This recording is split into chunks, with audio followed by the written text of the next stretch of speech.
Hello everyone, welcome to my page channel judiciary 009। तो आज अपने इंडियन पार्टनरशिप एक्ट 1932 का जो रिमेनिंग पार्ट है वो करते हैं। देखिए, पार्टनरशिप में सेक्शन 6 बड़ा इम्पोर्टेंट है। सेक्शन 6 हमें ये बताता है कि मोड ऑफ डिटर्मिनिंग कि क्या वो पार्टनरशिप फॉर्म है या नहीं है, क्या वो पार्टनरशिप थी या नहीं थी। इसको समझने के लिए देखिए, मैंने बताया था कल आपको रिक्वायरमेंट्स के बारे में, जो पिछली क्लास में, कि पार्टनरशिप की रिक्वायरमेंट्स क्या होती हैं, उसके इंसेंशियल्स क्या होते हैं। उसके इंसेंशियल जिसमें अगर कोई बंदा बिजनेस करता है for the sake of making money, profit करने के लिए, तो अकेला प्रॉफिट होना बिजनेस में डिटर्मिनिंग फैक्टर नहीं है। इस बात को डिटर्मिन करने के लिए कि वो उनकी आपस में दो या दो से ज़्यादा बंदों की आपस में पार्टनरशिप थी, तो डिटर्मिनिंग फैक्टर क्या होगा। तो इसके लिए हमें सेक्शन 6 को रेड विद सेक्शन 4 और कॉक्स वर्सेस हिकमैन वाला केस समझना पड़ेगा। कॉक्स वर्सेस हिकमैन के मैं थोड़ी सी केस के बारे में बताना चाहता हूँ, जिससे हमें थोड़ा सा ग्लिम्स मिलेगा कि एक्चुअल में पार्टनरशिप को किस तरह से हम समझ सकते हैं कि दो बंदों के बीच पार्टनरशिप थी या नहीं थी। चलो, हमें ये तो पता चल गया सेक्शन 4 में कि जो बंदे पार्टनरशिप करते हैं या दो बंदे मिल के कोई व्यापार करते हैं for the purpose of making profit, business करते हैं, they are considered to be a partners. Like अगर मान लो दो बंदे मिलके एक प्रॉपर्टी लेते हैं और प्रॉपर्टी लेने के बाद उसको अच्छे भाव में आगे बेच देते हैं और आधा आधा आपस में प्रॉफिट साझा कर लेते हैं, whether they are considered to be a partner for the purpose of Indian partnership act 1932? नहीं, उसको हम पार्टनर नहीं कहेंगे, इवन दो इट्स अ उनको प्रॉफिट हुआ उस सेल के साथ, लेकिन ये बिजनेस नहीं है। बिजनेस वो होता है जैसे आप कोई चीज़ लगातार कोई चीज़ ले रहे हो और लगातार कोई चीज़ बेच रहे हो और उससे अगर आपको कोई प्रॉफिट हो रहा है, डैट विल कंसिडर्ड एज आ आपका वो बिजनेस कहा जाएगा। और उससे जो प्रॉफिट होगा वो उसमें आप शेयरिंग करते हो, तो आपको पार्टनरशिप में पार्टनर कहा जा सकता है। तो कॉक्स वर्सेस हिकमैन उसी से रिलेटेड केस है और वो आपको समझना बहुत इंपॉर्टेंट है। देखिए, कॉक्स हिकमैन के केस को थोड़ा सा समझते हैं। इसमें हुआ क्या था, एक स्मिथ एंड कंपनी नाम की एक फर्म थी, स्मिथ एंड सन्स नाम की एक फर्म थी, जो आयरन मर्चेंट थे, वो आयरन का व्यापार करते थे। हुआ क्या कि वो इधर से आयरन लेते थे और उधर से आयरन बेच देते थे, जिससे उनको प्रॉफिट होता था। एक बार उन्होंने कुछ ऐसी ट्रांजैक्शंस ऐसी हो गई जिनसे उनको उनकी पार्टनरशिप फर्म को लॉस हो गया। लॉस होने से उन्होंने फिर इसका लोन लेने की इच्छा जताई कि अपनी पार्टनरशिप फर्म को सरवाइव करने के लिए कि इस पे लोन लिया जाए अपने व्यापार को लगातार आगे बढ़ाने के लिए। उन्होंने क्रेडिटर ढूंढे। क्रेडिटर ढूंढने के बाद उन्होंने उनके साथ एक एग्रीमेंट किया, जिनको एग्रीमेंट करने से वो क्रेडिटर्स ने जो इंटरनली था वो पार्टनरशिप के ऊपर उनकी पार्टनरशिप फर्म के ऊपर तो कब्जा कर लिया, लेकिन एक्सटर्नली उन्होंने एक ट्रस्ट बना दी। मतलब लोगों को दिखाने के लिए कि ये पार्टनर्स जो एक्चुअल में स्मिथ एंड जो सन्स के पार्टनर हैं वो ही बिजनेस कर रहे हैं, लेकिन ये साथ में एक ट्रस्ट बना दी उस क्रेडिटर्स ने।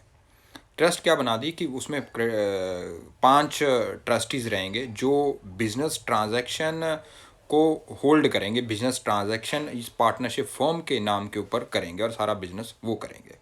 हालांकि पार्टनरशिप फर्म है, क्रेडिटर्स ने मिलके एक क्या बना दिया, एक ट्रस्ट बना दिया। उस ट्रस्ट का काम क्या था, क्योंकि उस ट्रस्ट ने एक जो है मनी लेंड की थी। मैं सेक्शन 6 बता रहा हूँ इंडियन पार्टनरशिप एक्ट का। तो मनी लेंड की, मनी लेंड करने से उन्होंने मनी इधर दे दी उनको, इधर उन्होंने अपना राइट टेक ले लिया, क्या कि हम ये ट्रस्ट है जो ये पार्टनरशिप फर्म को अब चलाएगी।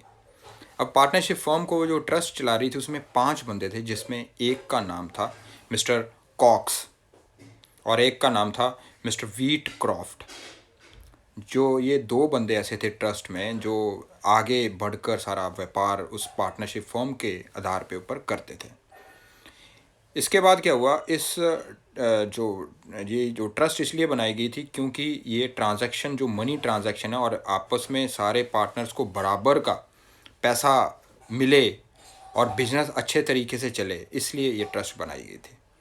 और बाद में इन्होंने एक मिस्टर हिकमैन के साथ एक व्यापार किया, एक ट्रांजैक्शन की, जिससे हिकमैन को इन्होंने एक कोई चेक वगैरह या कोई ऐसा डॉक्यूमेंट दिया जो एक्चुअल में श्योरिटी था इस बात के लिए कि आपको मनी प्रोवाइड की जाएगी। लेकिन वो जो डॉक्यूमेंट मिस्टर हिकमैन को दिया गया था, जिसने उनको गुड्स प्रोवाइड किए गए थे, लेकिन वो डॉक्यूमेंट जो था, क्रेडिट का जो डॉक्यूमेंट दिया गया था, वो बाउंस हो गया, या वो पैसे ये ट्रस्टीज़ उसको नहीं दे पाए मिस्टर हिकमैन को। तो मिस्टर हिकमैन ने केस फाइल किया कि क्योंकि मिस्टर हिकमैन ने ये कहा कि कॉक्स एंड जो वीट और क्रॉफ्ट और जो ट्रस्टी हैं 5, ये पार्टनर ही हैं, इनके ऊपर केस फाइल कर दिया कि ये लायबल हैं क्योंकि ट्रांजैक्शन मैंने इनके साथ की है। तो जब वो कोर्ट के पास केस पहुंचा, जो लास्ट जो प्रीवी काउंसिल या उससे रिलेटेड जो भी जिन्होंने केस डिसाइड किया, उन्होंने कॉक्स वर्सेस हिकमैन क्या डिसीज़न में ये कहा कि ये जो ट्रस्टीज़ हैं, जो कॉक्स एंड वो वीट एंड क्रॉफ्ट जो थे, ये सिर्फ इनका काम था, ये they are considered to be agent of partnership firm, क्योंकि ये ट्रस्टी हैं। तो ट्रस्टी का काम सिर्फ एजेंट तक ही रहता है, तो इसीलिए इनको हम लायबल नहीं ठहरा सकते। लायबल किनको ठहराएंगे हम? जो पार्टनर, एक्चुअल पार्टनर है। इसीलिए यहाँ पे एक फार्मूला आया कि पार्टनरशिप फर्म को डिटरमाइन करने के लिए म्यूचुअल एजेंसी का होना ज़रूरी है। अकेली एजेंसी का होना ज़रूरी नहीं है, म्यूचुअल एजेंसी। मतलब हर बंदा दूसरे बंदे का पार्टनर रहेगा, मैं उसका पार्टनर रहूँगा, वो मेरा पार्टनर रहेगा। ऐसे ही मैं उसका एजेंट रहूँगा, वो मेरा एजेंट रहेगा। मैं उसका प्रिंसिपल रहूँगा, वो मेरा प्रिंसिपल रहेगा। Mutual agency. और दूसरा, इंटेंशन ऑफ द पार्टीज़, कि इंटेंशन क्या थी पार्टीज़ उस बिजनेस को करने के लिए, उस प्रॉफिट मेकिंग ट्रांजैक्शन को करने के लिए, क्या उस बिजनेस का प्रोस्पेक्टिव क्या था। ये थोड़ी सी चीज़ें थी जो डिटरमाइन करती है कि वो पार्टनरशिप फर्म है या नहीं है। तो ये केस बड़ा इंपॉर्टेंट है, आपको इसको अच्छे से समझना है। उसके बाद सेक्शन 6 आ गया। 6 में ये कहा गया कि कुछ जो रिलेशनशिप ऐसे होते हैं, अब उसमें रिलेशनशिप पे ज़्यादा जोर दिया हुआ है कि डिटर्मिंग द फैक्टर होगा वो रिलेशनशिप होगा। तो रिलेशनशिप क्या? उनमें आपस में म्यूचुअल एजेंसी होगी, पहला। दूसरा, वो उनकी इंटेंशन पार्टिकुलर क्या थी उस बिजनेस को करने के लिए, क्या वो मिलके करना चाहते थे। और तीसरा कॉक्स वर्सेस हिकमैन का केस जो डिसाइडेड केस है, उसमें जो आया था। सर, ट्रस्टी की क्या अथॉरिटी है पार्टनरशिप में? देखिए, trustee as a agent role play कर सकता है, लेकिन वो म्यूचुअल एजेंसी की कंसेप्ट उस पर नहीं लगती है। वो एजेंट खुद तो हो सकता है, लेकिन कोई उसका एजेंट हो ऐसा नहीं होता है। तो वो जो म्यूचुअल एजेंसी की कंसेप्ट ये है कि हर बंदा दूसरे बंदे का एजेंट होता है। लेकिन ट्रस्टी में ट्रस्टी जो होते हैं वो एजेंट होते हैं, लेकिन ट्रस्टी का कोई एजेंट नहीं होता। तो इसीलिए ट्रस्टीज़ की जो है वो कभी भी लाइबिलिटी फिक्स नहीं की जा सकती अंडर पार्टनरशिप एक्ट के। उसके बाद मैंने बताया कि सेक्शन 6 ये हो गया। उसके बाद सेक्शन 7 जो पार्टनरशिप एक्ट विल के ऊपर डिपेंड है। विल का मतलब ये है कि ये सेक्शन हमें ये बताता है कि हमें टाइम ड्यूरेशन पार्टनरशिप कितने टाइम तक चलेगी ये तय करनी बड़ी ज़रूरी होती है। अगर आप तय नहीं करते हैं तो that is consider to be a partnership at will. तो सेक्शन 7 को हमेशा सेक्शन 43 के साथ पढ़ते हैं। अगर पार्टनरशिप एंड विल को हमने ख़त्म करना है, डिसॉल्व करना है, तो हमें सारे जो कितने भी पार्टनर हमारे होंगे उनको रिटर्न में नोटिस दे के आप ख़त्म कर सकते हो, दिक्कत नहीं है। और अदरवाइज़ जो अगर पार्टनरशिप को अपने ख़त्म करना है वो बाय कॉन्ट्रैक्ट कर सकते हो, बाय अगर कोई बंदा इंसॉल्वेंट डिक्लेयर हो गया है, जहाँ जहाँ कोर्ट के द्वारा किया जा सकता, उसके फैक्टर अलग हैं।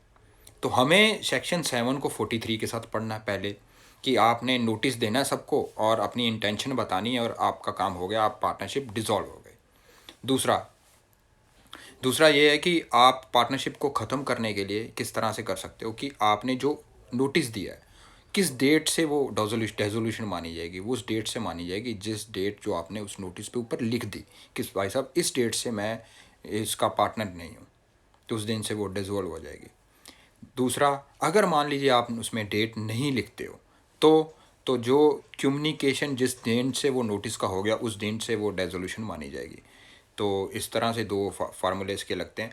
तो पार्टनर अंदर नया आ भी सकता है और बाहर जा भी सकता है। अंदर आने के लिए भी सारे पार्टनर्स की कंसेंट लेनी पड़ती है और बाहर जाने के लिए भी सारे पार्टनर्स की कंसेंट लेनी पड़ती है। इसके लिए आप सेक्शन 31 और 32 दे सकते हो।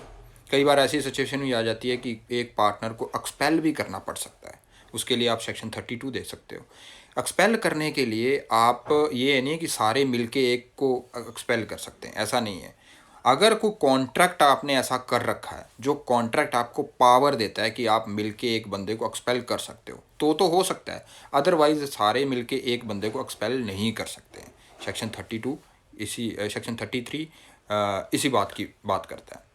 तो इसको आपने अच्छे से देखना है। उसके बाद मैं थोड़ा सा बताना चाहता हूँ कि सेक्शन 7 का थोड़ा सा जिक्र करा रहा था। सेक्शन 7 को 43 के साथ पढ़ना है और उसके साथ सेक्शन 32 जो है का क्लॉज 1 का क्लॉज सी वो भी देखना है कि जैसे कोई रिटायर होना चाहता है पार्टनर तो वो सारी सब बंदों को जो है नोटिस पक्का देगा अगर रिटायर होना चाहता है। अगर वो डेजोल्यूशन करना चाहता है पार्टनरशिप फर्म की तो उसको सबको नोटिस देना चाहता है। तो नोटिस से ही आप बाहर जा सकते हो और नोटिस से ही आप डेजोल्यूशन कर सकते हो अगर वो पार्टनरशिप एट विल है। उसके बाद उसको आप सेक्शन 42 के क्लॉज ए के साथ पढ़ सकते हो। वो इसीलिए क्योंकि वो ये बताता है कि टर्म है जो वो कॉन्ट्रैक्ट के साथ आप फिक्स कर सकते हो, 1 साल 2 साल 3 साल पार्टनरशिप फर्म की, उसके अकॉर्डिंग वो भंग हो सकती है। नहीं, मेजोरिटी ग्रुप से आप एक्सपेल नहीं कर सकते हो किसी को अनलेस एंड अनटिल को कॉन्ट्रैक्ट आपने पहले कर रखा हो, कॉन्ट्रैक्ट से आपने वो जो पावर ले रखी हो। अगर कॉन्ट्रैक्ट से वो पावर ले रखी है तो आप एक्सपेल कर सकते हो, अदरवाइज ऐसा कोई नहीं है। उसके बाद आता है आपको मैं जो इसकी इन्फोर्समेंट के बारे में। इसकी इन्फोर्समेंट 1 अक्टूबर 1932 को है पार्टनरशिप एक्ट की।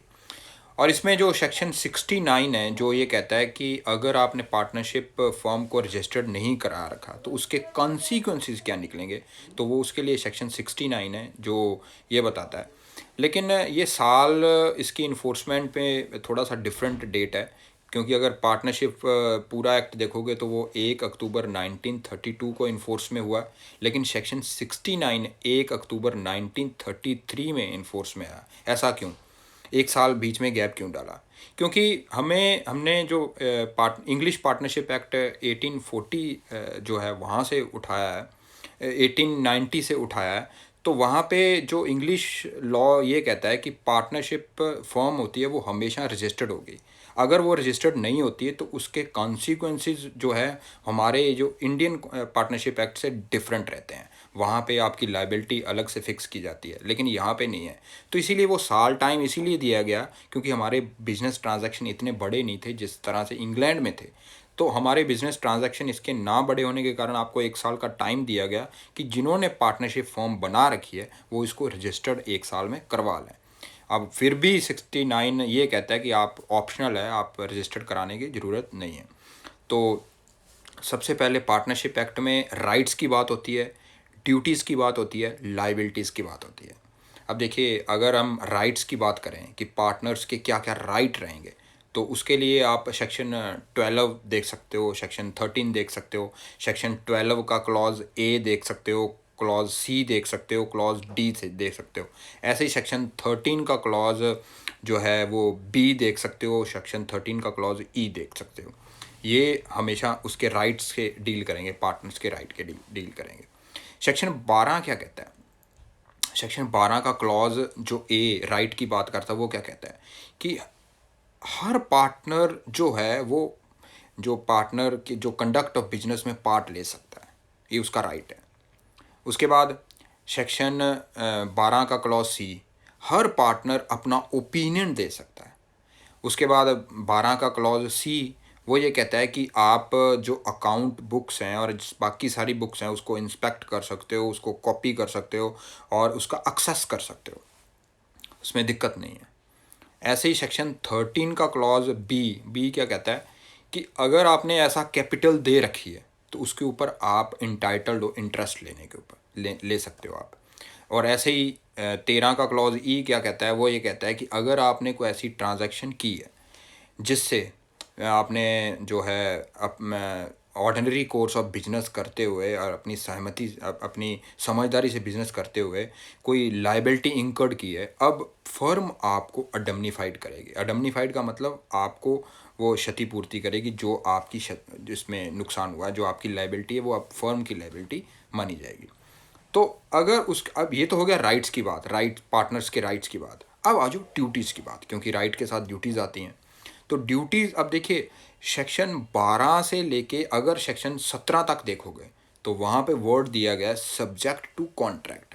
तो आपके राइट्स, ड्यूटीज़, लाइबिलिटी अगर सेक्शन 12 और 17 के बीच फॉल कर रही हैं तो वो राइट, ड्यूटी, लाइबिलिटी कॉन्ट्रैक्ट के द्वारा चेंज की जा सकती हैं। कि हो सकता है किसी एक को, जैसे मैंने बताया कि सेक्शन 12 का क्लॉज ए ये कहता है कि हर बंदा कंडक्ट में पार्टिसिपेट करेगा, बिजनेस कंडक्ट में पार्टिसिपेट करेगा। हो सकता है कॉन्ट्रैक्ट करके उसको अलग बिठा दिया जाए, भाई तूने कोई कंडक्ट नहीं करना है बिजनेस के लिए क्योंकि तेरे को इसके बारे में नॉलेज नहीं है, कॉन्ट्रैक्ट कर लिया, हो सकता है, कोई दिक्कत नहीं है। तो इसके बाद वो उसका राइट नहीं रहेगा। तो ये राइट, लाइबिलिटी और जो आपकी ड्यूटीज़ हैं सेक्शन 12 से 17 तक अगर वो फॉल कर रही हैं कहीं पे, तो वो कॉन्ट्रैक्ट के ऊपर भी बेस्ड हो सकती हैं। आप कॉन्ट्रैक्ट करके उसके राइट को बढ़ा सकते हो, राइट को कम कर सकते हो, उनकी ड्यूटीज़ को बढ़ा सकते हो, ड्यूटीज़ को कम कर सकते हो, लाइबिलिटी को बढ़ा सकते हो, लाइबिलिटी को कम कर सकते हो। लेकिन सेक्शन 11, 18 और 19 देखोगे तो वहाँ पे वर्ड दिया हुआ है subject to the provision of this act. अगर 19 देखोगे तो वहाँ पे subject to the provision of section 22 लिखा हुआ है। तो सेक्शन 11 और 18 subject to the provision of this act का मतलब ये हो रहा है कि सेक्शन 11 और सेक्शन 18 में भी कॉन्ट्रैक्ट करके आप सारी चीज़ें कर सकते हो, लेकिन कॉन्ट्रैक्ट अगर कोई प्रोविज़न ऐसा है जो अदरवाइज बोल रहा है उसके अकॉर्डिंग ही चलना पड़ेगा। अगर आपका कॉन्ट्रैक्ट उसके अगेंस्ट जा रहा है, उस प्रोविज़न के अगेंस्ट, तो वो कॉन्ट्रैक्ट नहीं माना जाएगा, प्रोविज़न प्रिवेल करेगा। ऐसे ही अब देखो ड्यूटीज़ के बारे में बात करते हैं।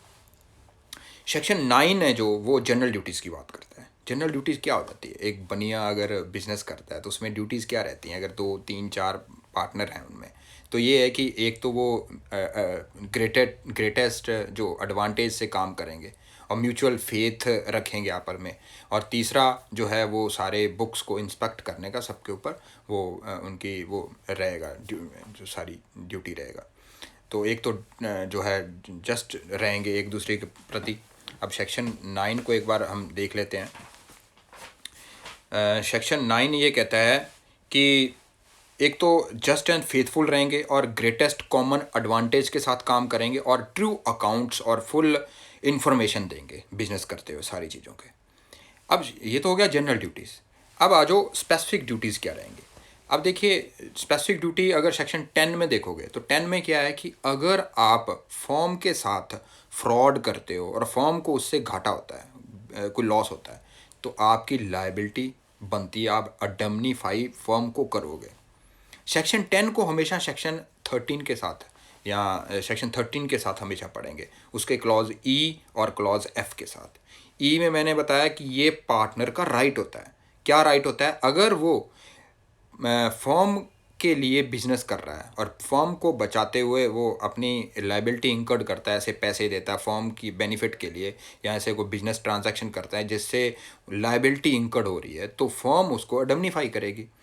एफ क्या कहता है? एफ बिल्कुल उल्टा है, वो सेक्शन 10 की तरह है। वो ये कहता है कि कब पार्टनर जो है वो अडमनीफाई करेगा फर्म को, जब वो विलफुल निगलेक्ट करेगा अपने काम से।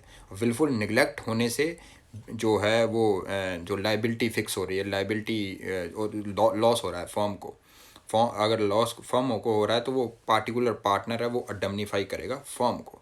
ऐसे ही सेक्शन 10 यही बात कहता है। तो विलफुल निगलेक्ट जो वर्ड है ना, ये कई बार पीटी में आ जाता है। तो पीटी में 3-4 आपको ऑप्शंस दी गई होंगी और ऑप्शन में एक वर्ड दिया होगा विलफुल निगलेक्ट और विलफुल कंडक्ट एटसेट्रा एटसेट्रा। तो ये आप पीटी के क्वेश्चन होते हैं, ये आपने अच्छे से देखना है, और क्वेश्चन इसी तरह फ्रेम किए जाते हैं। उसके बाद आता है सेक्शन 11। सेक्शन 11 बात करता है कि जब आपके म्यूचुअल राइट्स एंड ड्यूटीज़ की बात होगी तो वो subject to provision of this act होंगे। आपके mutual rights and duties contract के साथ आप फिक्स कर सकते हो कि ये भाई तेरा राइट रहेगा, ये तेरी ड्यूटी रहेगी, कोई दिक्कत नहीं है। लेकिन वो प्रोविज़न के अगेंस्ट नहीं होने चाहिए। और ये सारे पार्टनर्स की कंसेंट के साथ होंगे आपके, अगर डिसाइड करने म्यूचुअल राइट्स एंड ड्यूटीज़। तो उसके बाद एक पार्टनर को कॉन्ट्रैक्ट के द्वारा ये रोका जा सकता है कि तुमने भाई साहब और कोई बिजनेस नहीं करना है, क्योंकि तुम पार्टनरशिप में हमारे साथ पार्टनर हो और बिजनेस हम कर रहे हैं। इसके अलावा कोई और तुम काम नहीं करते। जैसे पब्लिक सर्वेंट है, पब्लिक सर्वेंट कोई और काम नहीं कर सकते हैं, ये कॉन्ट्रैक्ट में लिखा होता है। लेकिन ऐसे ही अगर पार्टनरशिप फॉर्म में अगर कोई बंदा काम कर पार्टनर है तो वो भी ऐसा कॉन्ट्रैक्ट कर सकते हैं। अगर कॉन्ट्रैक्ट नहीं है तो वो काम कर सकता है, दिक्कत नहीं है। तो सेक्शन 11 भी हो गया, सेक्शन उसके बाद आता 12 भी हो गया, और section 13 section mutual rights and liabilities की बात करता है। तो पहला क्लॉज अगर इसका देखोगे तो यहाँ पे ये है कि जनरल रूल ये कहता है sir difference between firm, company and factory, मैं बताऊंगा। उसके बाद आता है सेक्शन 13। सेक्शन 13 में अगर देखोगे कि एक पार्टनर है, वो जनरल रूल ये कहता है कि कभी भी रिम्यूनरेशन नहीं लेगा। लेकिन अगर उन्होंने कॉन्ट्रैक्ट ऐसा कर रखा है कि एक पार्टनर को आपने पे करना है तो उसको पे करना पड़ेगा। कॉन्ट्रैक्ट के साथ आप वही ऐसी जो है वो जो आप फिक्स कर सकते हो, दिक्कत नहीं है। उसके बाद आता है बी क्लॉज। बी क्लॉज ये कहता है कि आपको शेयर प्रॉफिट का अगर कर रहे हो तो लॉस भी शेयर करना पड़ेगा। अब आता है सी। सी में मान लो आपको कैपिटल आपने दे रखी है, कोई कैपिटल मान लो एक ने बंदे ने एक बिजनेस में 4 लाख रुपया लगा रखा है, एक ने 2 लाख लगा रखा है, एक ने 10 लाख लगा रखा है। तो जितना जितना अमाउंट आपने लगा रखा है, तो आपकी जो ट्रांजैक्शन हुई है, प्रॉफिट हुआ है, तो प्रॉफिट का जो परसेंटेज भी होगा आपकी कैपिटल के अकॉर्डिंग होगा, जितनी आपने कैपिटल दे रखी है। ऐसे ही आ जाओ उसके बाद क्लॉज डी। डी ये है कि बिजनेस चलाने के लिए हर बंदे ने अपना अपना योगदान दिया था, इसके अलावा कोई ऐसी ट्रांजैक्शन थी, पैसा चाहिए था, एक बंदे एक पार्टनर ने और अलग से पैसा दे दिया। अगर वो अलग से पैसा दे दिया है, वो जो दिया है उसके ऊपर जो है वो हमेशा 6% पर एनम का आप ये है वो प्रॉफिट ले सकते हो। अगर वो प्रॉफिट होता है तो एंटाइटल्ड टू इंटरेस्ट, उसका इंटरेस्ट ले सकते हो आप। तो ई एंड एफ मैंने करा दिया था। तो सेक्शन 14 और 15 बात करता है कि ये आपको ग्लिम्स देगा कि जो फर्म है ये अलग, इसका जो इंटाइटी अलग है, लीगल इंटाइटी अलग है पार्टनर से, पार्टनर अलग है, फर्म अलग है। लेकिन हम जनरल रूल ये बताता है, सेक्शन 4 की डेफिनेशन आपको ये बताती है कि कलेक्टिवली जो बंदे पार्टनर होंगे उन्हीं को हम फर्म कहेंगे। तो पार्टनर और फर्म अलग नहीं है।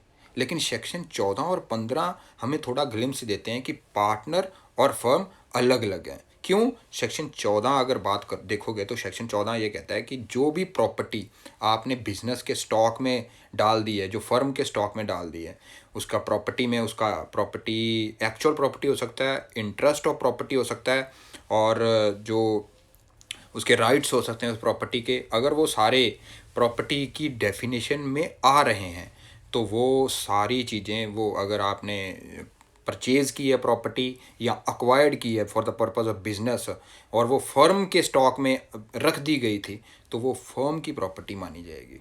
तो इसका मतलब क्या हुआ, वो कलेक्टिव जितने भी बंदे होंगे, 10-15 जितने भी बंदे वो बिजनेस कर रहे हैं, वो पार्टनर हैं, उनकी कलेक्टिवली प्रॉपर्टी रहेगी। एक बंदा उसको छेड़ नहीं सकता, अपने प्रॉफिट उसमें से नहीं ले सकता है। तो इस तरह से देखना है। तो ऐसे ही सेक्शन 15 ये बात करता है कि अगर कोई प्रॉपर्टी जो फर्म की जो प्रॉपर्टी होगी वो एक्सक्लूसिवली बिजनेस पर्पस के लिए ही यूज़ की जाएगी, उसको अलग तरीके से आप यूज़ नहीं कर सकते। ऐसे ही आ जाओ सेक्शन 16 वही बात करता है कि जो भी बंदा पार्टनर रहेगा वो पर्सनल प्रॉफिट जो है वो फर्म की प्रॉपर्टी से, फर्म के नाम से, फर्म के ट्रांजैक्शन से वो नहीं कर सकता। अगर वो ऐसा करता है तो उसको उसका अकाउंट देना पड़ेगा। अगर वो उससे प्रॉफिट ले रहा है, वो उसका प्रॉफिट फर्म को देगा। तो इसका मतलब ये हुआ कि ये म्यूचुअल ट्रस्ट का जो कॉन्फिडेंस है वो बना रहे, वो फर्म में स्टॉक उसको देना पड़ेगा उस प्रॉफिट का। उसके बाद आता है सेक्शन 17 ये कहता है कि rights and duties of partners. अब देखिए, rights and duties of partner हमेशा सेम रहते हैं।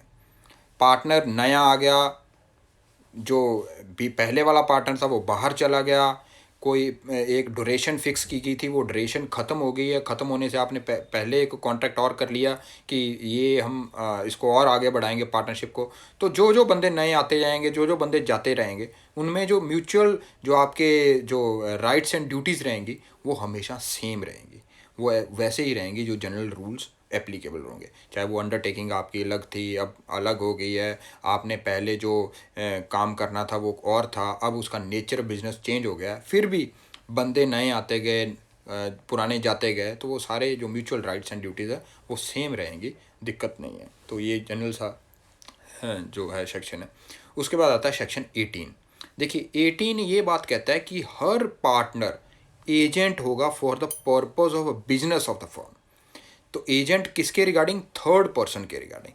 थर्ड पर्सन से जब भी वो डील करेगा, थर्ड पर्सन से जब भी वो ट्रांजैक्शन करेगा विद रिगार्ड टू वो फर्म, वो बंदा विद रिगार्ड टू वो थर्ड पर्सन फर्म को रिप्रेजेंट कर रहा है, तो इसीलिए वो फर्म का एजेंट माना जाएगा for the purpose of making business transactions.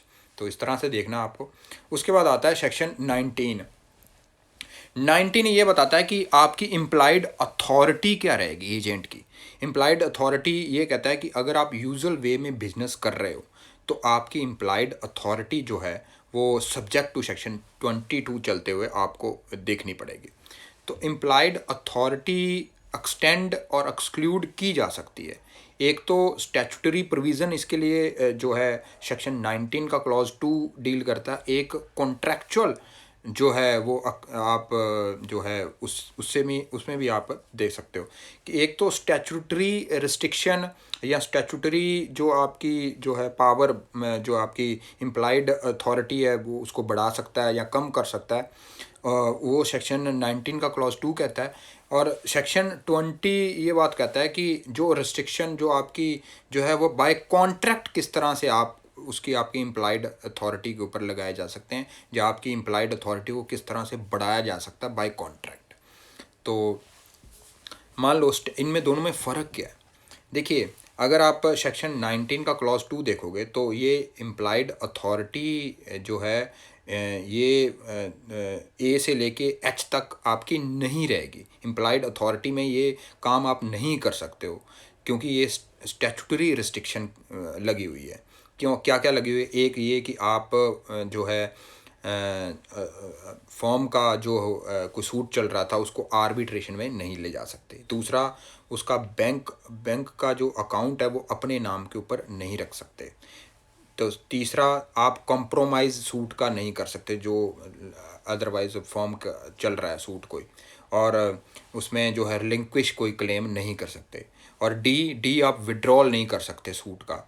और ई एडमिट कोई लाइबिलिटी नहीं कर सकते। और उसके बाद कोई प्रॉपर्टी इमूवेबल प्रॉपर्टी अक्वायर नहीं कर सकते, ट्रांसफ़र नहीं कर सकते, ना ही किसी के साथ पार्टनरशिप एंटर कर सकते हो। ये आपकी इम्प्लाइड अथॉरिटी का पार्ट नहीं रहेगा। ये स्टैट्यूटरी आपके ऊपर जो है वो रिस्ट्रिक्शंस हैं। लेकिन क्या हम कॉन्ट्रैक्ट करने के बाद आपकी ये इम्प्लाइड अथॉरिटी को बढ़ा या कम कर सकते हैं? कर सकते हो। किस तरह से करोगे? अगर वो, अब इस दोनों में फ़र्क क्या रहेगा? देखिए स्टैट्यूटरी जो आपके ऊपर रिस्ट्रिक्शंस लगी हुई हैं, इस बात का हमेशा थर्ड पार्टी को नोटिस रहेगा, कंस्ट्रक्टिव नोटिस रहेगा। इवन दो कि उसको एक्चुअल नॉलेज नहीं थी, फिर भी कोर्ट ये या लॉ ये प्रज्यूम करके चलेगा कि इस रेस्ट्रिक्शन की उस थर्ड पार्टी को पता रहेगी। कैसे? क्योंकि ये स्टैट्यूटरी रिस्ट्रिक्शंस हैं उनके इम्प्लाइड जो अथॉरिटी के ऊपर, पार्टनर की इम्प्लाइड अथॉरिटी के ऊपर। इम्प्लाइड अथॉरिटी मतलब आपके ऊपर ये रिस्ट्रिक्शन है कि आप ऐसे काम नहीं कर सकते हो। अगर आप ऐसा काम करते हो और थर्ड पार्टी को नुकसान होता है और थर्ड पार्टी आके ये कहती है कि जनाब ये देखिए इस काम से मेरे को नुकसान हो गया जो इसकी इम्प्लाइड अथॉरिटी में नहीं आता है, इसने फिर भी किया और मेरे को नुकसान हो गया, तो इसको इसकी लायबिलिटी फ़िक्स करिए, फॉर्म की लायबिलिटी फ़िक्स करिए या इस पार्टनर की लायबिलिटी फ़िक्स करिए। तो कोर्ट ये बात कह सकता है कि भाई साहब ये इसकी इम्प्लाइड अथॉरिटी नहीं थी क्योंकि ये स्टैट्यूटरी रिस्ट्रिक्शन है इसके ऊपर। अब आपको इसकी नॉलेज प्रज्यूम करनी पड़ेगी, हम इसके ऊपर कुछ नहीं कर सकते। तो इसमें लायबिलिटी फिक्स नहीं हो सकती, इसमें हमेशा कंस्ट्रक्टिव नोटिस होता है थर्ड पार्टी के ऊपर। लेकिन अब अगर कॉन्ट्रैक्ट के साथ अगर पार्टनर उसकी एक पार्टनर की इम्प्लाइड अथॉरिटी को रिस्ट्रिक्ट करते हैं या उसको एक्सपेंड करते हैं कॉन्ट्रैक्ट के साथ, तो उसमें एक्चुअल नॉलेज थर्ड पर्सन का होना ज़रूरी है। अगर उसको नॉलेज नहीं है तो उसका वो डिफेंस ले सकता है, सर इसको तो मेरे को नॉलेज ही नहीं था कि ये बंदा ऐसा काम कर सकता है या नहीं कर सकता है। तो इसमें दोनों में फ़र्क है, तो इसको इस तरह से देखना है। तो सेक्शन 20 अगर देखोगे तो वहाँ पे वर्ड है, the partner in the firm में by contract between the partners extend और restrict the implied authority of any partner. Extend भी कर सकते हो और इम्प्लाइडली जो है वो आप रिस्ट्रिक्ट भी कर सकते हो उसकी इम्प्लाइड अथॉरिटी को, not with standing any such restriction. अब देखिए वो रिस्ट्रिक्शन होते हुए भी, any act done by the partner on behalf of the firm, अगर एक्ट कोई partner on behalf of a firm काम करता है तो विच fall with in his implied authority, जो उसकी इम्प्लाइड अथॉरिटी में आता है, binds the firm unless the person, bind कर देता है वो फर्म को अनलेस। अब देखिए आपने पार्टनर थे, आपको एक इम्प्लाइड अथॉरिटी रिस्ट्रिक्ट की गई आपकी कि आपने ये काम नहीं करना है बाय कॉन्ट्रैक्ट। भाई साहब तूने, मिस्टर एक्स ने, वो पार्टनर है, उसने ये काम नहीं करना है थर्ड पर्सन के साथ डीलिंग करते हुए, लेकिन उसने कर दिया, मान लो कर दिया, और लाइबिलिटी इंकर्ड होगी फर्म की। क्यों? विद वो थर्ड पर्सन अब लाइबिलिटी फिक्स करा रहा है फर्म की, और वो ये कह रहा है कि सर ये देखिए इसने ये काम किया है, लेकिन ये उसकी इम्प्लाइड अथॉरिटी नहीं थी काम करने की, लेकिन बाय कॉन्ट्रैक्ट आपने उसको, इम्प्लाइड अथॉरिटी थी, आप कर सकते थे, लेकिन बाय कॉन्ट्रैक्ट आपने उसको लिमिट किया है। अब वो थर्ड पर्सन के रिगार्डिंग फर्म ये बात नहीं कह सकती कि सर देखिए इसमें तो हमने इसको कॉन्ट्रैक्ट करके इसको लिमिट कर रखा था। तो वो जो अगर कॉन्ट्रैक्ट अगर लिमिट कर रहा हुआ तो आपको थर्ड पर्सन को बताना पड़ेगा। अदरवाइज अगर स्टैचू अगर ये कहता है कि उसकी रिस्ट्रिक्शन है तो उसमें बताने की ज़रूरत नहीं है। तो ये दोनों में फ़र्क है। उसके बाद आता है सेक्शन 22। सेक्शन 22 ये बताता है कि आपने बिजनेस का मोड क्या रहेगा। वो आपने फर्म के नाम से बिज़नेस करना है, और अगर आप अपने नाम से बिज़नेस कर रहे हैं तो उसका आपने हमेशा जो है वो अकाउंट्स देने हैं, और उसका प्रॉफिट अगर बना रहे हो तो वो फर्म को देना पड़ेगा। ऐसे ही सेक्शन 23 24 डील करते हैं। 23 ये बात कहता है कि अगर कोई पार्टनर एडमिशन करता है, एडमिट करता है कोई लाइबिलिटी, तो वो पार्टनर की एडमिशन नहीं होगी, वो फर्म की एडमिशन मानी जाएगी। तो admission of partner is admission of firm. तो एडमिशन कहाँ पे डिफाइन है? Section 17 of evidence act. वो ये कहता है एनी स्टेटमेंट, ऑरल, डॉक्यूमेंट्री और electronic form which suggest any inference of fact in issue और रेलिवेंट फैक्ट, तो उसको हम एडमिशन कह सकते हैं। और सेक्शन 31 के साथ पढ़ना पड़ेगा एविडेंस एक्ट के कि admission is not a conclusive proof but it may act as a estoppel against a party. तो इस तरह से देखना है। उसके बाद सेक्शन 24 ये कहता है कि अगर आप एक स्लीपिंग पार्टनर है और एक एक्टिव पार्टनर है, अगर आप नोटिस देते हो स्लीपिंग पार्टनर को तो वो नोटिस फर्म को नहीं दिया जाएगा, उसको समझा नहीं जाएगा कि आपने नोटिस फर्म को नहीं दिया। लेकिन अगर आप नोटिस दे रहे हो किसको, अगर आप नोटिस एक्टिव पार्टनर को दे रहे हो तो वो समझा जाएगा कि फर्म को नोटिस दे दिया है, अनलेस एंड अनटिल वो बंदा जो है फ्रॉड करे वो पार्टनरशिप के फर्म के साथ, जहाँ अदरवाइज वो जो है वो दूसरे बंदों से मिलके जो है वो फर्म का साथ जो है फ्रॉड करे, तो उस स्टेज में उसको नोटिस नहीं कहेंगे। तो उसके बाद आता है लाइबिलिटीज़। अब देखिए राइट्स की बात होगी, ड्यूटीज़ की बात होगी, अब आ जाओ लाइबिलिटी के लिए सेक्शन 25, 26 और 27 डील करते हैं। 25 ये कहता है कि पार्टनर की लाइबिलिटी कब बनेगी। 26 ये बात कहता है कि फर्म की लाइबिलिटी कब बनेगी। 27 कब कहेगा? 27 भी फर्म की लाइबिलिटी कब बनेगी। तो ये सिंपल से सेक्शन है। अब सेक्शन 25 देखोगे तो इसमें आप ऑर्डर 1 भी देख सकते हो। जैसे 4 पार्टनर हैं, अगर आपने लाइबिलिटी फिक्स हो रही है पार्टनर्स की, तो उसमें जो है चाहे तो आप सूट फाइल कर दीजिए एक पार्टनर के ऊपर, चाहे सूट फाइल कर दिए चारों पार्टनर के ऊपर, चारों को पार्टी बना लीजिए सूट में, दिक्कत नहीं है। चाहे आप ज्वाइंटली उनकी लाइबिलिटी फिक्स कर सकते हो या सेवरली का मतलब चाहे इसके अगेंस्ट कर दीजिए, चाहे इसके अगेंस्ट, चाहे इसके अगेंस्ट, चाहे इसके अगेंस्ट। एक की अगर लाइबिलिटी फिक्स कर दिए तो वो समझा जाएगा कि ये बंदा जो है on the behalf of firm सारी लाइबिलिटी इसके ऊपर है और ये सारे पैसे देगा। अब ये बंदा जो है वो सेक्शन 42 43 कॉन्ट्रैक्ट एक्ट में अदर पार्टनर्स के साथ अपना शेयर जो उसने लगाया था, जो उसकी लाइबिलिटी फर्म की दी थी और उसने थर्ड पर्सन को सारा वो कर्जा दे के समाप्त की है, तो ये सारे अदर पार्टनर्स के साथ वो पैसा ले सकता है 43 42 सेक्शन कॉन्ट्रैक्ट एक्ट में जाके। उसके बाद आता है सेक्शन 26 बात करता है wrongful act, liability of firm of wrongful act of a partner. अगर रॉन्गफुल एक्ट आपके हैं तो वो फर्म की लाइबिलिटी फिक्स हो सकती है, क्योंकि उसमें आप दूसरे थर्ड पार्टी का लॉस या इंजरी हुई है या उसको पेनल्टी इंकर्ड हुई है आपके रॉन्गफुल एक्ट के कारण, तो फर्म की लाइबिलिटी फिक्स की जा सकती है। ऐसे ही आ जाओ सेक्शन 27 है कि अपेरेंटली आपके पास इतनी पावर थी, आपको मनी दिया गया, आपने मिस एप्लीकेशन कर दिया मनी का, मिस एप्रोप्रिएशन कर दिया, तो वो फर्म की लाइबिलिटी फिक्स की जा सकती है। अब आ जाओ सेक्शन 28 और सेक्शन 30, दोनों बहुत इंपॉर्टेंट सेक्शन है मेंस पर्पस के लिए। होल्डिंग आउट सेक्शन 28 और सेक्शन 30 माइनर की कंसेप्ट बताता है। देखिए सेक्शन 28 होल्डिंग आउट इस तरह से आपको देखना है कि होल्डिंग आउट में कि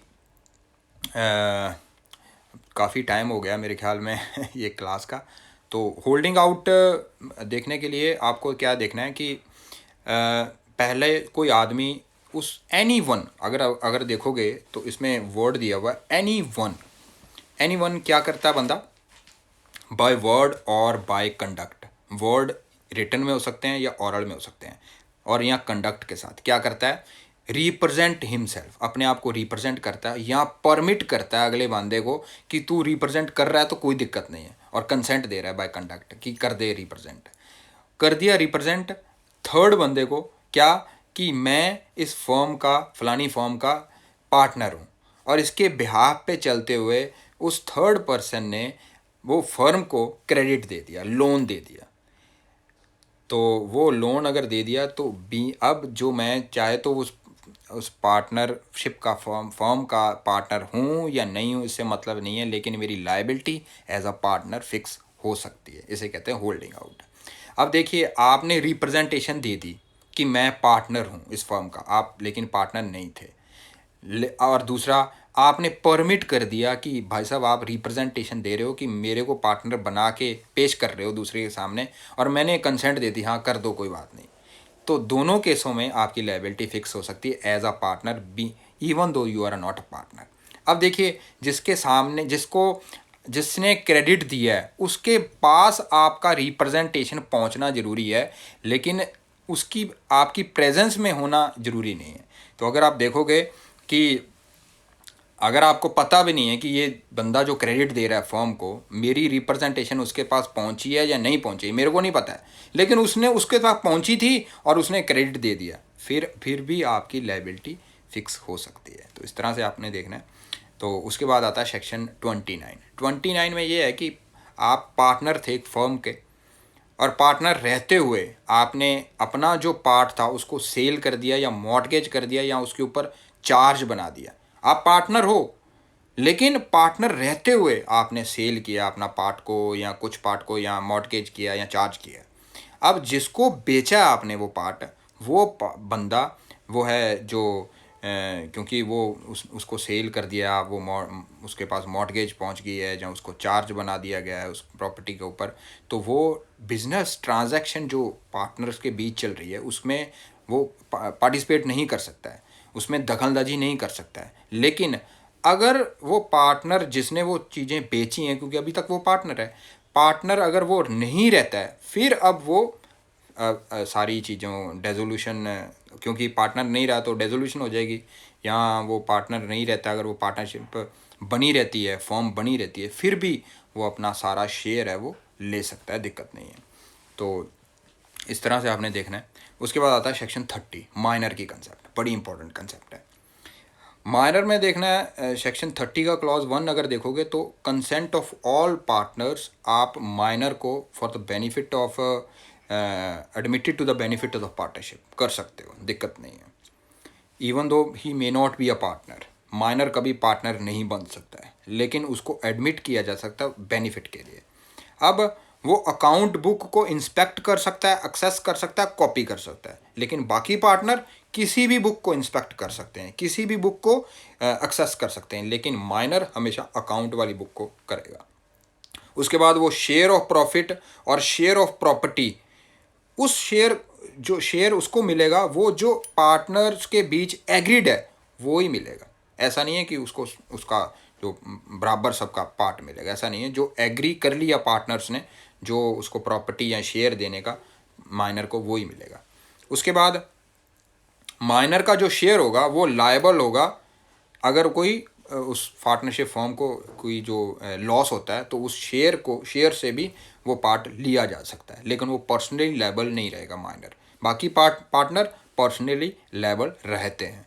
तो उसके बाद अगर मान लो अकाउंट बुक जो है वो उसको एडमिट कर लिया था माइनर को, लेकिन उसको अकाउंट बुक दिखाई नहीं जाती, तो अब वो इस बात के लिए कोर्ट में फाइल सूट कर सकता है या नहीं कर सकता? बिल्कुल कर सकता है, लेकिन उसकी एक कंडीशन है। क्या? पहले उसको पार्टनरशिप फॉर्म से अलग होना पड़ेगा। अलग कैसे होना पड़ेगा? उसको नोटिस देना पड़ेगा कि मैं आज से बेनिफिट लेना बंद कर रहा हूँ इस पार्टनरशिप फॉर्म से। तो उसके बाद वो अकाउंट रिकवर कर सकता है, पेमेंट शेयर ले सकता है, पेमेंट प्रॉफिट का ले सकता है। फिर वो 48 वाले रूल्स जो हैं सेक्शन के वो सारे लगेंगे, और क्योंकि आपका सर्व कनेक्शन अलग हो गया, आपका कनेक्शन उस पार्टनरशिप फर्म के साथ, तो इस तरह से देखना है आपने। अब उस सूट में जो उस माइनर ने कर रखा है, उसी सूट में जो पार्टनर हैं, सारे पार्टनर या एक पार्टनर डेजोल्यूशन का सूट भी उसमें फाइल कर सकता है, जिसमें वो ये काउंटर क्लेम कर सकता है कि आप इस फर्म को डेजोल्यूट कर दीजिए, और उसमें फिर अकाउंट और डेजोल्यूशन दोनों साथ साथ चलेंगे, तो दिक्कत नहीं है। तो दोनों में मिक्सअप हो सकता है वो सूट, कोई दिक्कत नहीं है। अब देखिए, अगर आप पार्टनर बनना चाहते हो या नहीं बनना चाहते हो, दोनों कंडीशन में आपको नोटिस देना पड़ेगा बीइंग अ माइनर। अगर आप नोटिस नहीं देते हो, क्योंकि उसमें 6 मंथ का टाइम है, अगर आप आज मेजर होने के 6 मंथ के बीच बीच, या आप जिस दिन आपको नॉलेज थी कि आपको एडमिट कर दिया गया इस पार्टनरशिप फॉर्म में, इन दोनों के बीच में जो चीज़ लेटर हो गई, उसका वो 6 महीने में आपको पार्टनरशिप फर्म का नोटिस देना पड़ेगा। अगर नहीं देते तो वो समझ लिया जाएगा कि आप इस पार्टनरशिप फर्म के जो है वो पार्टनर बन चुके हो। तो आपकी जो लायबिलिटी है रिलेटिंग बैक से चलेगी। जब से आप माइनर आपको एडमिट किया गया, तो उसी डेट से आपकी liability with regard to third person के रिगार्डिंग आपकी लायबिलिटी उसी डेट से फिक्स की जाएंगी, दिक्कत नहीं है। तो नोटिस एक स्टेज पे देना बड़ा ज़रूरी है कि जब आप पार्टनर नहीं बनना चाहते, क्योंकि पार्टनर बन गए तो आपको प्रिज्यूम कर लिया जाएगा कि वहाँ पे फिर नोटिस देने की अगर नहीं देते तो दिक्कत नहीं है, लेकिन नहीं बनते हो पार्टनर तो ज़रूरी है, तो उसमें पब्लिक नोटिस देना ज़रूरी होता है। अब इसमें जो बंदा ये कह रहा है कि अब वो मेजर हो गया यार, 6 महीने तक वो दे ही नहीं रहा है, अपना नोटिस दिया ही नहीं उसने, तो वो समझ लिया जाएगा कि वो पार्टनर है। अब जो बंदा ये कह रहा है कि मेरे को तो पता ही नहीं है जी, मैं मेरे को एडमिट किया गया था, तो वो लायबिलिटी उसके ऊपर है कि वो अगर ये फैक्ट असर्ट कर रहा है तो ये उसको प्रूव करे कि तेरे को नॉलेज नहीं है कि तू पार्टनर बन चुका था। तो इस तरह से देखना है। तो वो जो रिलेटिंग बैक की जो प्रिंसिपल हैं वो देखने इसके साथ, तो आपकी माइनर की कंसेप्ट भी होगी और होल्डिंग आउट की भी कंसेप्ट होगी है। तो सेक्शन 30 आपका कंप्लीट हो चुका है। उसके बाद जो सेक्शन 30 का क्लॉज 8 है वो ये सिंपल सी बात कहता है कि अगर आप पार्टनर थे, आपको बीइंग अ माइनर एडमिट किया गया था, लेकिन अब आप चूज़ कर रहे हो कि मैं पार्टनर नहीं बनना चाहता, तो आपकी जो लायबिलिटी बिल्कुल नहीं बनती है। वो जो आपके शेयर हैं, जो प्रॉफिट जो आपने कमाए हैं, उसी डेट तक पीछे तक रहेंगे, और जो शेयर है वो आपका लायबल नहीं होगा उस डेट से आगे तक का, पीछे वाले तो रहेंगे। और अब आप इंटाइटल्ड अकाउंट के लिए तो आप कर सकते हो सूट फाइल, लेकिन अलग तरीके से नहीं कर सकते। तो इसमें एक सर के क्वेश्चन आए हैं, enough for today and complete my dot. Thank you so much. अब मैं आगे क्लास में आपको और पार्टनरशिप पढ़ाऊँगा, अब एक क्लास और लूँगा और ख़त्म करूँगा। Thank you so much.